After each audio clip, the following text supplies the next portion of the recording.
Hello, good evening, and welcome to your Wednesday night podcast here on Four Lads Had a Dream. My name's Andrew. I'm joined tonight by two of my very favourite podders, Chris and Calvin.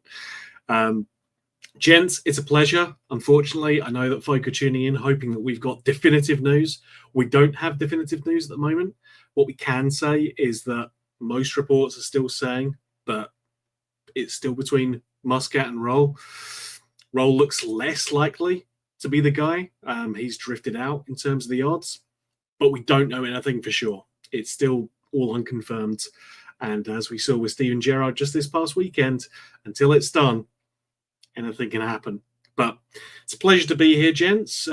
Chris, I'll come to you. Has the Muscat mania kicked in yet? Are you revved up? Are you starting to, sing your men at work, all that jazz? Come on, Andrew. What do you think? You're very much right, though. This time last week, we were discussing Steven Gerrard's backroom stuff. You know what I mean? And the start that he had to get off to. So anything can happen in Rangers world. But yeah, look, everything points towards it's going to be Muscat. I think we're now ironing out everything. I think what we can discuss tonight is the potential of Muscat. Obviously, it looks like it is going to be him, and obviously he's not going to be starting immediately. So yeah, we can speculate and talk about all that kind of stuff. But the thought of Kevin Muscat as an ex-Rangers manager is something that I've been wanting for a very, very long time, and it looks like it's imminent. So happy days, and yeah, it's not just about me. I think he'll be a brilliant manager for the club, and yeah, exciting times. Yeah, I think certainly of the two who are being linked, he's the one with, I think, the more impressive CV. Certainly more trophies to his name than Danny Roll can point to. And yeah, the backroom stuff I think is going to be interesting, Calvin, because as Chris says, not going to be able to start, as we understand things, until the 22nd of November, allowing for the Chinese Super League season to finish. So the idea that's been mooted is that Neil McCann would come in, act as the interim, and then when Muscat joins us from the 22nd or ish, around then, once he's free to join us, McCann would remain in place but would step back and be the assistant manager instead. I mean, for you, does that work? Do you think that's a thing that's even feasible? We've obviously talked through it in the group chat. There's been what if McCann comes in and he's really garbage? What if McCann comes in and is even better than Muscat? There's all these fun little things that come out of it. Yeah, I think that's the big thing. There's always going to be if spots, maybes, but we know McCann. McCann's very good football-wise. He's one of the best pundits you'll get. He's probably wasted being in the media a lot of the time because he is very good on the football pitch as well. You've seen it with his coaching in the last one with Ferguson. He's a good football coach, and he could probably steady the ship enough that we can get through this period if he is named to be assistant manager under Muscat as well. But I think there's something they need something like that in the door now, because if you're looking at the setup with your likes of Stevie Smith, etc., they've not got experience at top level, first team, anything like that. We need to be very careful in this run-in that we don't let it go totally even more pear-shaped than it's been already this season. We need somebody with a wee bit of experience in that dugout come the weekend, and hopefully when the news is starting to filter around, there's a chance he'll be in there at the weekend to give them a wee bit of experience and leadership amongst that young group of coaches that's there just now. Yeah, I mean, as things stand, Stevie Smith's going to be the guy who's in charge. So, I mean, that could be interesting by itself. But yeah, we obviously know the Muscat side of things. The other side, Danny Roll, continues to be linked. As far as we understand it, it's between those two. An interesting link that I hadn't seen that was being mentioned today was that Lee Wallace was potentially going to be his second in command, his assistant manager.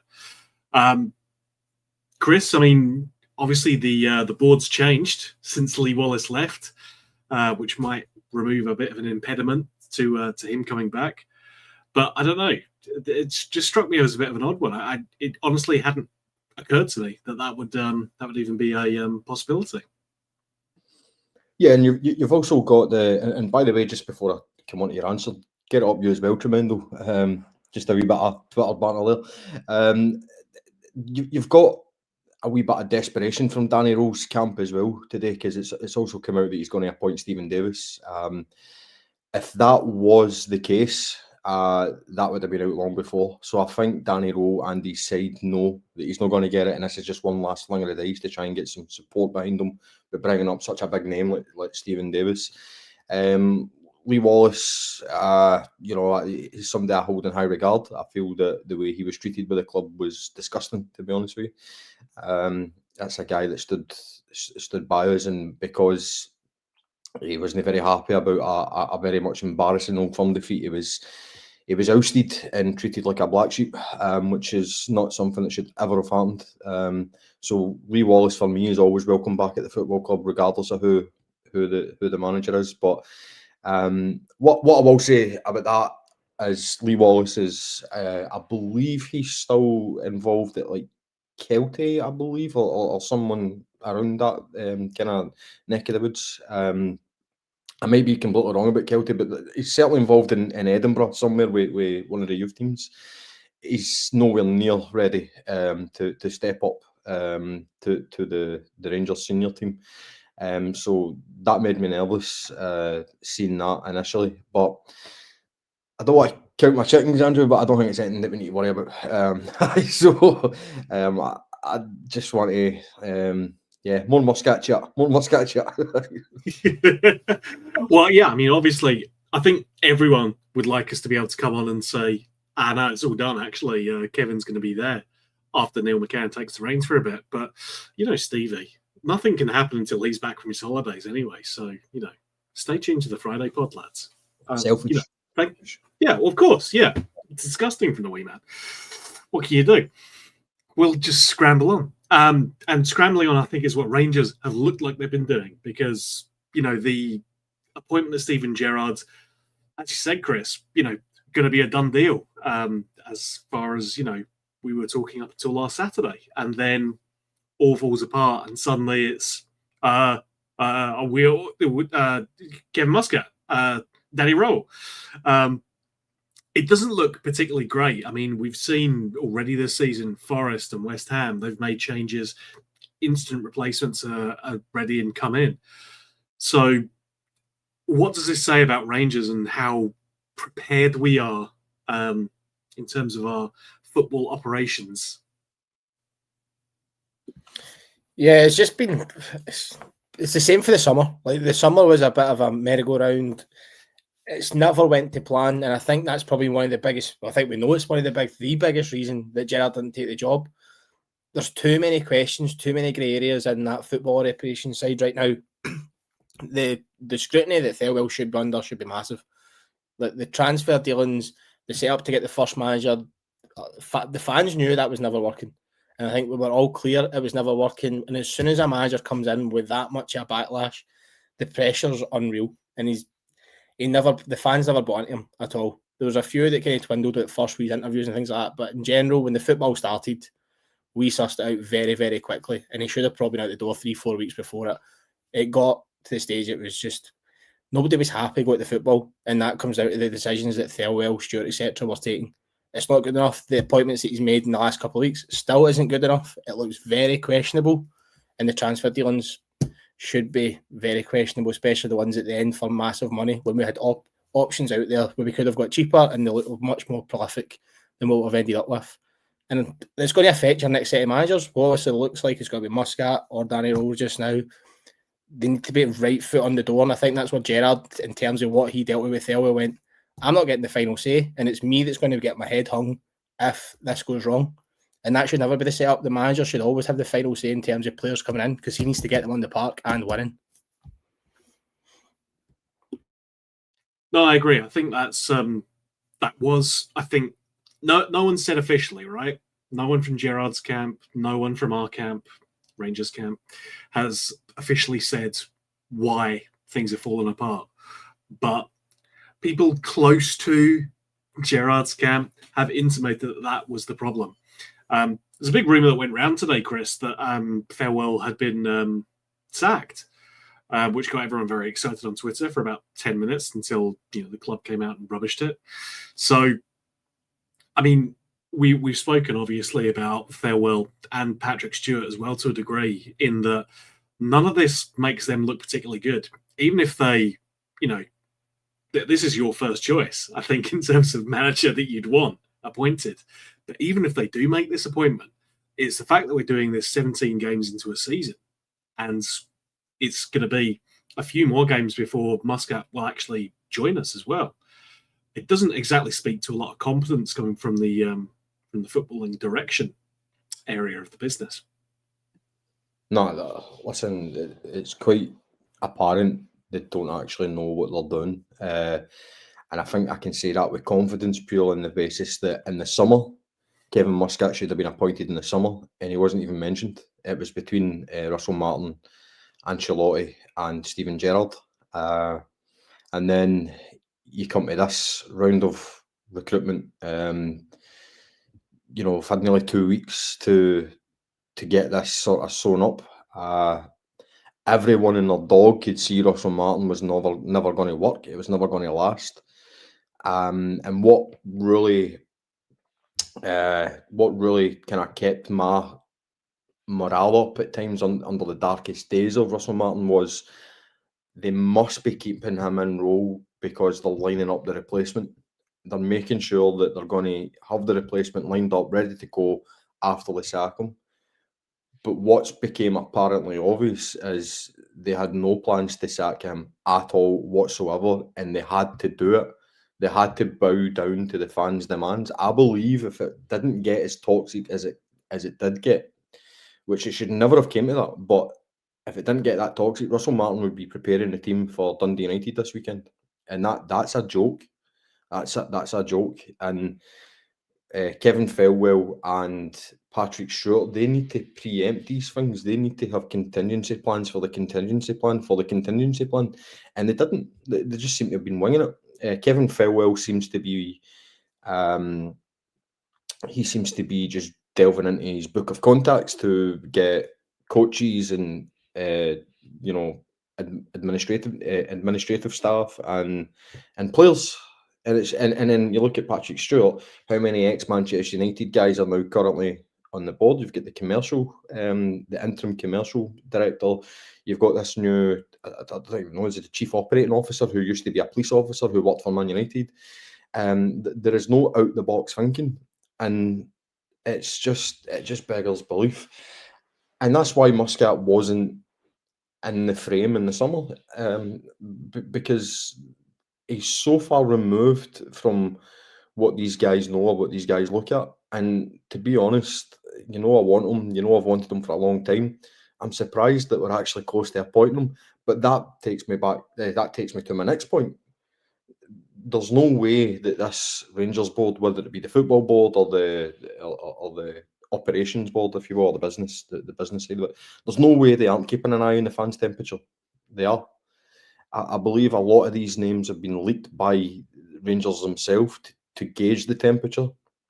And hand in heart, if you really want to push me for an honest opinion, I believe that they want Danny Rowe more than they want Kevin Muscat, but they're not going for Danny Rowe because they've seen the reaction of the fans, which again is ridiculous. And that's not me writing off Muscat. I think Muscat's going to come in and do a fantastic job, but this is where we're at.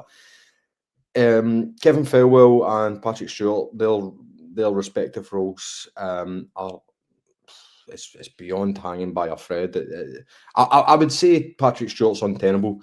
I don't think Kevin Thelwell is quite there yet. I think all will be come clearer after the January window, after he's had another window. We'll see how he gets on with there, and if it's another window like the summer, then I can't see him lasting much longer. So I think Thelwell's got a bit of leeway, but Patrick Stewart definitely not. And I do expect after the debacle of this manager search, and it has been a debacle, I do expect structural changes at some point, because I think the Americans have overseen this and they've looked at it and went, what the fuck is going on?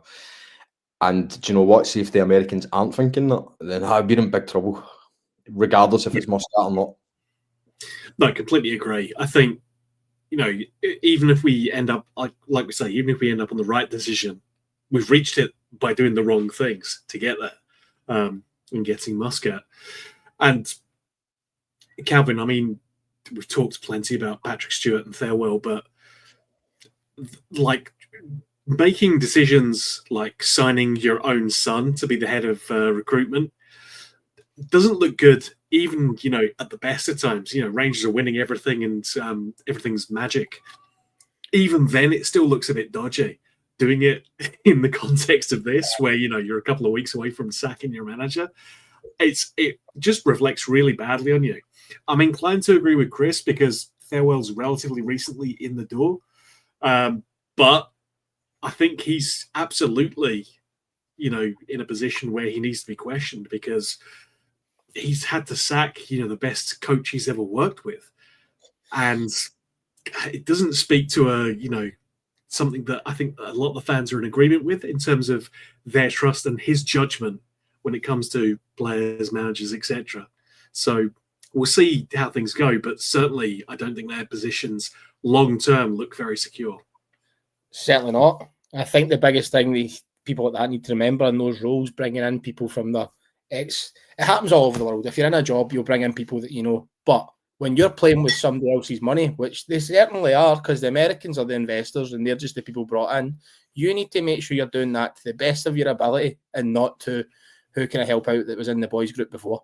And that's pretty much what it's like. It's jobs for the boys, bring them back in. It's long gone in business. It doesn't happen at top level organisations anymore. It's get the best people in. And he's certainly not delivering that. I seen a post earlier on Twitter and it was just the amount of people that brought in. And it's just as Chris said, it's ridiculous. Even the next ones they were looking at, like the youth coach, etc., they were looking at, it was the boy for Wolves, comes out his previous clubs. It can't go on. Like, you need to find the best people for the role. And I think he forgets the different operations that he's at. He was at Wolves where there's not as much focus on development. It's about bringing in people and big money. When you're playing with Rangers, things like that, you need to look at these positions and try and get something out of them because they'll keep the longevity of your club going. You need to find these wee hidden gems. He's not looking for hidden gems. He's looking for things that, I know that I've brought them into our club before. They did all right. They'll work for me. Well, they're not working for us. And that's what he needs to remember very, very quickly.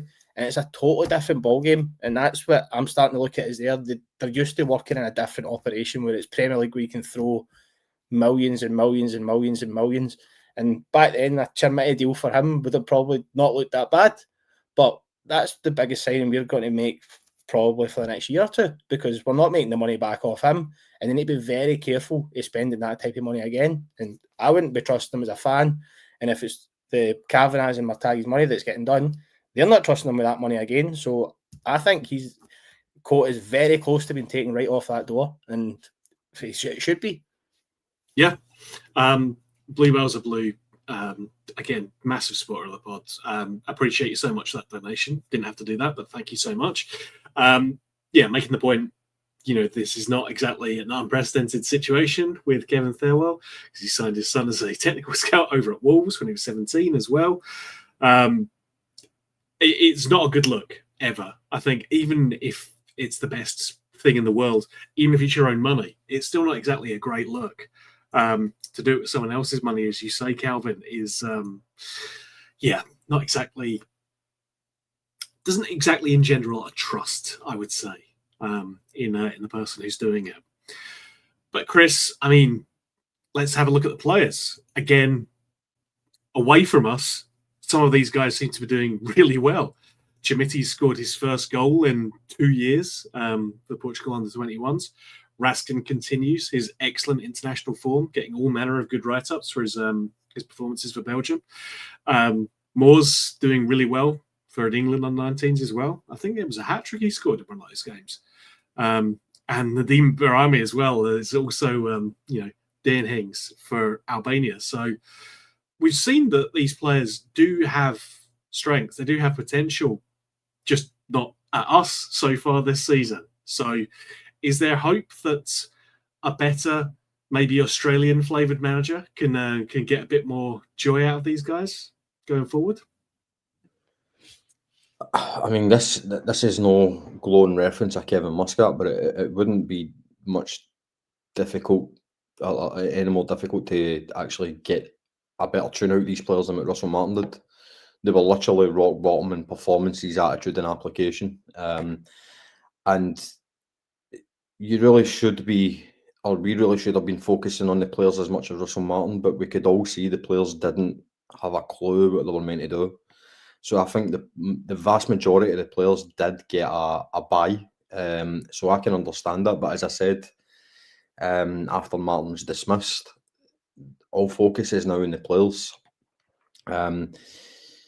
We will be scrutinising every single performance of every single player under the new manager, or might even be under the interim manager for a period of time, because this cannot go on.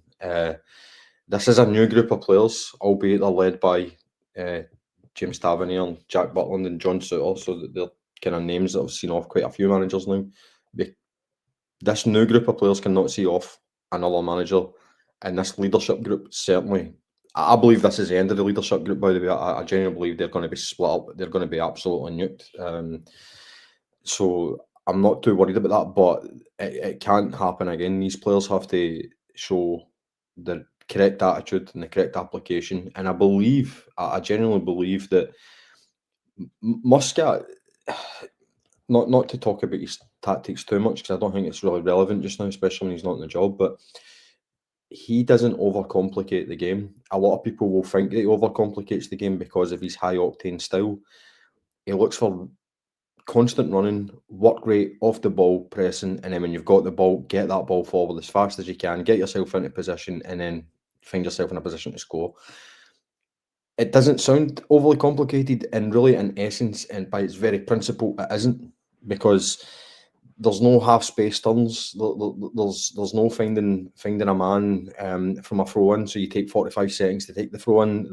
There's none of this kind of just ridiculous having John Souttar being the guy with the most touches of the ball. You won't find that. John Souttar and whether it's Cornelius or Jigger or whoever, they will still be expected to play a bit of football, but nowhere near to the level that Russell Martin had. Russell Martin had these guys as a playmaker. So I do believe that the players' strengths will be utilised under Muscat, and I do believe we will see a different side to him and a more positive side. However, what I will say is, come January, and certainly come next summer, a lot of them will be leaving the club, unless there is such a dramatic upturn that, and I'm talking winning something or winning multiple things between now and the summer, which is looking unlikely at the moment. But I do believe a lot of them will be leaving, and that includes some of the new guys, by the way, which is ridiculous. But again, I think, on the flip side, to be more positive, I believe some guys are going to surprise us. Some players that we've probably thought our careers over, and they're going to come in and completely turn it around. However, one of those guys certainly won't be Kieran Dowell, because that's what Russell Martin tried to do with Kieran Dowell, try to surprise us, and we all knew that wasn't going to happen. But Barami, Andrew, I genuinely believe Barami could be one of the ones to surprise you. And I'm no fan of Barami. I fell out with him a long time ago, Andrew, but he has got all the talent in his locker. It's just mentality and attitude with that boy, and it might take someone like Muscat to unlock that talent. So yeah, there's plenty to be positive about there when it comes to the players, but there's zero tolerance towards them now.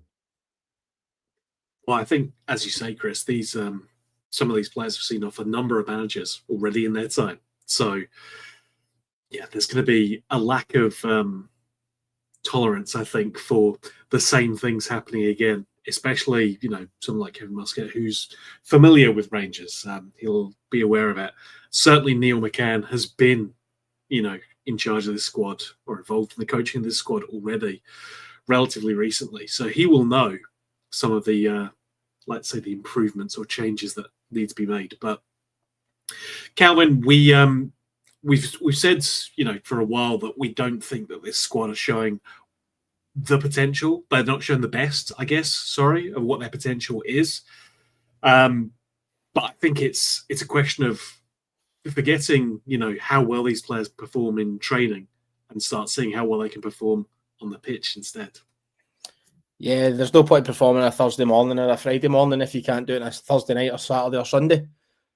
Some of the best players you ever get, they're the worst trainers in the world, but when it comes to the weekend, they'll score goals, they'll create chances, they'll make game-winning tackles. You need players that perform on the game. There's no point being a good trainer if you can't handle it in front of 40, 50,000 every week. Right now, they probably need to worry about 30,000 because there's that many unhappy people. And that's the scary thing. This needs to turn very, very quickly. And I think that's why Muscat is the type of guy that he takes no nonsense, as you've said, Chris. Like this, I watched an interview of him earlier and it was at half time. He just told the boys, he went mentally to the players straight away, they're up the park, they're scoring. And as you said, everything should be simple. It's like when you're playing in Scotland, you don't need to be a tactical masterclass, let's be honest. You'll have teams that are playing the same way every week where they're pretty organised and they'll play a low block. You just need to work the way how you're going to get in behind them faster and create chances and actually make chances, not play the ball 30 yards back to your centre half. Every time you look up and you can't see a blue jersey. Make teams turn, make teams run, put them under pressure, and that's when you should take over. Watersmith had the best statement ever for it. First 60 minutes is a war. Your 30 minutes after it is your quality will take over. Right now, there's no war for any of those players. And you could tell it's because they didn't buy into the system. They were totally confused by everything they were asked to do. And they were so easy to read. They were so wide open.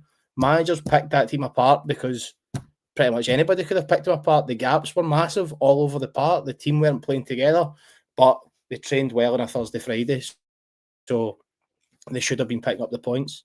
And it just become a running joke. Like, this needs to change quickly. There's players there with good ability. Now they need to show it. I think it's why the talk that, Raskin had leaked our tactics and that's why we were battered by Bruges was so nonsensical to me. Like, what tactics? What tactics did he leak that meant, oh yeah, they can run through and score 6 goals? Let them pass it into midfield. There's nobody there. That was the tactics. It was so easy to read, so there's no need to leak any tactics. It was farcical. Yeah, no, absolutely. It's we can only hope. Unfortunately, we can't be here and tell you guys we know the next manager coming in. We still don't know yet, but we're still in the position where we know that it should be one of the two of Muscat or Roll. We know that the favourite is Muscat at the moment, despite bets being put on Steven Gerrard earlier. Official line from the club is that it's not happening. There's no chance that it's going to be Gerrard, especially at this time. I think the club have been clear that they want to leave the door open, which I don't really agree with, because I think if you get the opportunity and you turn it down, I don't think Rangers should be going back in for that at that point. You've had the opportunity to do it, even if it might not be perfect circumstances, even if you might disagree with potentially the people you're working with. Rangers don't call that often. I mean, I say that it's us, so managerial appointments seems to come up every year, earlier and earlier. But ideally, these managerial appointments are not coming up that frequently. But it has been a pleasure to chat things with you, Chris. Hope we can get that Friday feeling and maybe have some fun and excitement to announce later on in the week. But until then, mate, it has been a pleasure as ever. Yeah, it's always good to talk Kevin Muscat, Andrew, but I firmly believe we'll be talking about him a lot more in the next week or two. It's looking very likely. It's frustrating that we can't discuss it in more in depth. There is obvious reasons for that, and one of them being obviously the club need to officially actually approach Shanghai, which I think, going by the reports tonight, it looks like that's getting closer and closer.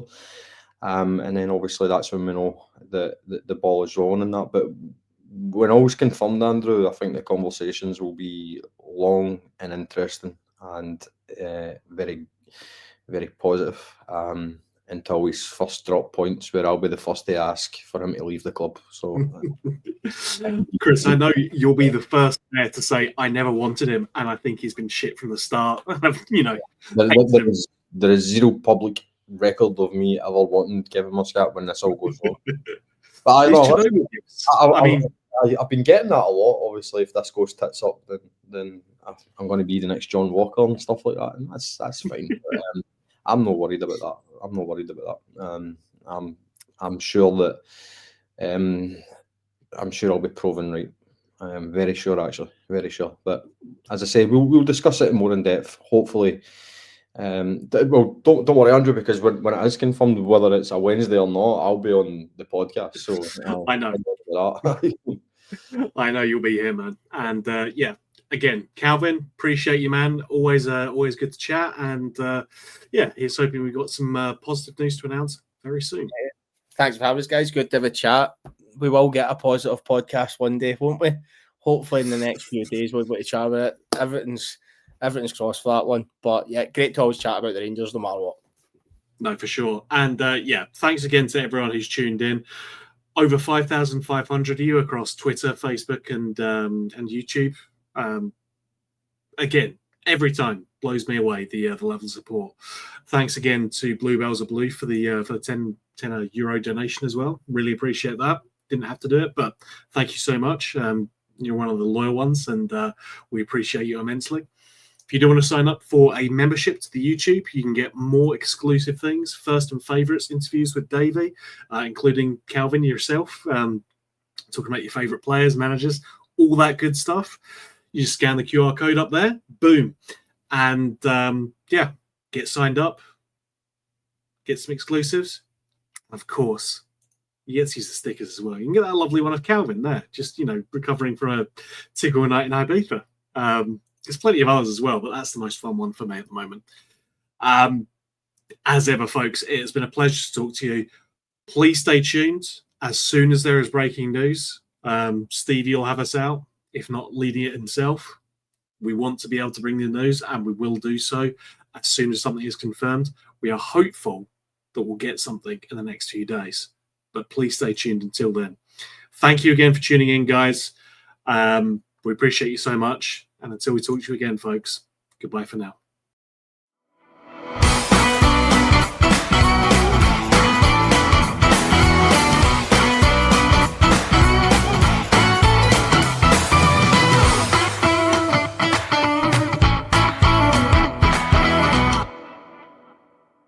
The Four Lads podcast is sponsored by Rhino Express, Clydeview Joinery, Athol Industrial Solutions Limited, and CSD Air Conditioning, in partnership with Black Rooster and Art of Gold. Thank you for listening to or watching the podcast. We hope you enjoyed the show.